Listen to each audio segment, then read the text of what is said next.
안녕하세요. 오늘 저희가 볼 자료들은요. 요즘 서울 아파트 시장, 특히 강남 3구하고 용산 중심으로 가격이 막 오르는 현상, 그 배경에 대한 이야기입니다. 신고가 소식은 계속 들리는데, 왜 이런 일이 생기는지 한번 깊게 파고 들어보죠.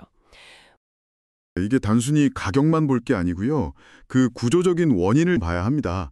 구체적인 공급 부족 수치라던가, 과거 정책 영향, 또 지금 정치권 논의까지 다 연결해서 봐야 하거든요. 5월 마지막 주 서울 아파트 값이 0.16% 오르면서 벌써 17주 연속 올랐다고 하고요. 특히 강남 3구랑 용산, 거기가 상승을 이끌고 있다는 데이터가 딱 보이네요. 압구정 현대 7차 같은 경우는 130억 5천만 원, 신고가 찍었죠. 이거 정말 놀라운 숫자죠. 네. 근데 이런 똘똘한 한 채 쏠림이요. 그냥 심리적인 것만은 아니에요. 그 장기 보유하면 양도세 혜택 주는 거, 이런 세제 요인도 무시 못하고요. 이게 또 투자자들이 빌딩 대신 강남 아파트로 몰리는 이유 중 하나기도 하죠. 재미있는 건 전체 거래량은 줄었는데도 이런 핵심 지역 매수세는 꾸준하다는 거. 심지어 한강변 따라서 마포나 강동 이쪽으로 좀 번지는 모습도 보이고요. 시장이 양극화된다고 할까요? 양극화. 근데 이런 가격 상승의 근본적인 원인으로 공급 절벽 이야기가 계속 나와요. 자료 보니까 올해 서울 입주 물량이 한 4만 6천 가구? 근데 내년엔 이게 확 줄어서 2만 4천 가구래요. 거의 반토막 수준인데요. 특히 대단지 입주가요. 올해 11곳이었는데 내년엔 3곳으로 준다는 거. 이거 진짜 충격적인데요. 그렇죠.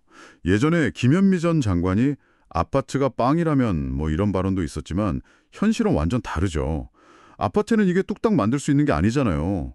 최소 3, 4년, 재건축 재개발은 뭐 허가부터 완공까지 10년 넘게 걸리기도 하고요. 자료에서는 문재인 정부 때 그 박원순 전 시장의 도시재생 중심 정책이 재건축 재개발 지연에 좀 영향을 미쳤다 이런 분석도 있더라고요. 결국은 그때 그 정책 방향이 지금의 공급 부족으로 이어진 셈이죠. 과거 정책 영향이 크군요. 그럼 공급이 문제니까 해결책도 공급 확대에 좀 집중해야 할 텐데요. 근데 또 대선 관련 자료들을 보면 좀 다른 얘기가 나와요. 후보들이 다 공급 확대 외치긴 하는데 구체적인 계획이나 특히 단기적인 실현 방안은 부족하다. 이런 지적이 있더라고요. 재건축 재개발 활성화, 말은 좋은데 당장 효과는 어렵다는 거죠. 네. 그리고 더 주목할 점은요. 단기적인 시장 안정을 위한 수요 관리 정책이잖아요. 그 논의가 거의 안 보인다는 거예요. 자료를 분석해보면 아무래도 표심을 의식해서 그런지 후보들이 규제 강화나 수요 억제책 이런 얘기는 꺼리는 경향이 보여요. 예를 들면 이재명 후보 같은 경우 과거랑 다르게 투자 목적 부동산 접근을 막을 길 없다. 이러면서 세금은 가급적 안 건들겠다 이런 입장이고요. 김문수 후보나 이준석 후보 쪽은 오히려 종부세 개편, 양도세 중과 폐지, 뭐 생애주기별 세금 감면 이런 규제 완화와 감세 쪽에 초점을 맞추고 있죠. 공급만 외쳐서는 집값 잡기 어렵다는 거죠. 경실련 같은 시민단체에서는 일부 후보들의 감세 공약이 자산 양극화를 더 심화시킬 수 있다. 이런 우려도 있고요. 맞습니다. 오늘 저희가 본 자료들을 쭉 꿰뚫어 보면요. 핵심은 이거예요. 서울 아파트 시장은 지금 심각한 공급 부족 우려 속에서 정치권의 해법은 너무 장기적인 공급 구호에만 치우쳐 있다는 거죠. 정작 단기적인 시장 안정화나 이 과열된 수요를 어떻게 관리할 건지에 대한 논의는 부족해 보여요. 부동산 시장 안정이라는 게 공급과 수요, 이 양 날개를 다 봐야 하는 거잖아요. 그렇습니다.